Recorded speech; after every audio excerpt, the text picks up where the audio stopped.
আচ্ছা, চিজ আর কর্ন কার কার খেতে ভালো লাগে বলুন তো দেখি। আমার কিন্তু দারুণ লাগে, আর এই দুটো যদি একসাথে পিৎজাতে থাকে তাহলে তো আর কোনো কথাই নেই। বাই দ্য ওয়ে, আমি আপনাদের Trisha and welcome to my channel Trisha Shreshthi ট্রিটে। আর আজকে আমি বানাচ্ছি চিজি কর্ন পিৎজা। তো চলুন শুরু করা যাক। প্রথমে আমি এখানে একটা বোল নিয়ে নিচ্ছি, আর তার মধ্যে 3 চামচ মতো সেদ্ধ করা সুইট কর্ন নিয়ে নেবো, আর এতে দেবো 2 চামচ মতো মেয়োনিজ। এবার আমরা এটাকে ভালো করে মিশিয়ে নেবো। দেখুন আমাদের মেশানো হয়ে গেছে, এবার এটাকে সাইডে রেখে দেবো। এবার আমি এখানে একটা পিৎজা বেস নিয়ে নিচ্ছি, আর এর মধ্যে 2 চামচ মতো হোমমেড পিৎজা সস দিয়ে দিচ্ছি।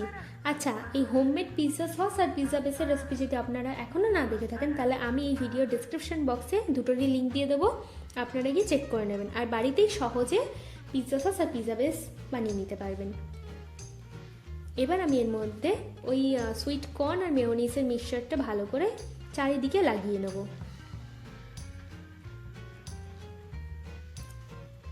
দেখুন আমাদের ভালো করে চারিদিকে লাগানো হয়ে গেছে। এবার এতে আমি দেব চিজ। আচ্ছা, আমি এখানে মজারেলা চিজের ব্যবহার করেছি, আপনারা যে চিজ খেতে বা পছন্দ করেন সেই চিজই দিয়ে দেবেন। আর কোয়ান্টিটির কথা বললে আপনাদের পিৎজা আপনাদের চিজ যত ইচ্ছা দেবেন। এর মধ্যে এবার আমি একটু চিলি ফ্লেক্স দিয়ে দিচ্ছি, আর দেবো অরিগানো। এবার একটা প্যান নিয়ে নিচ্ছি, আর তার মধ্যে 1 চামচ মতো তেল দিয়ে দিচ্ছি। আপনারা আপনাদের কাছে যেটা আছে সেটাই ব্যবহার করবেন। এবার প্যানের মধ্যে ভালো করে তেলটাকে ব্রাশ করে নিচ্ছি। এবার খুব সাবধানে পিৎজা বেসটাকে প্যানের মধ্যে দিয়ে দিচ্ছি। আচ্ছা, এবার বলে রাখি, যদি আপনারা গ্যাসে বানাতে চান তাহলে একটা কড়াই নেবেন, তার উপর একটা স্ট্যান্ড বসিয়ে পিৎজা প্যানটাকে বসিয়ে তারপরে 5 মিনিট হাই ফ্লেম আর 10 মিনিট লো ফ্লেমে রাখবেন ঢাকনা দিয়ে।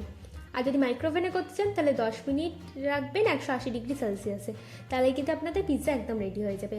আমার ভিডিওটি যদি আপনাদের ভালো লেগে থাকে তাহলে প্লিজ একটি লাইক করবেন, শেয়ার করবেন, আর এরকম আরও ভিডিও পেতে আমার চ্যানেলটিকে সাবস্ক্রাইব করবেন। নমস্কার।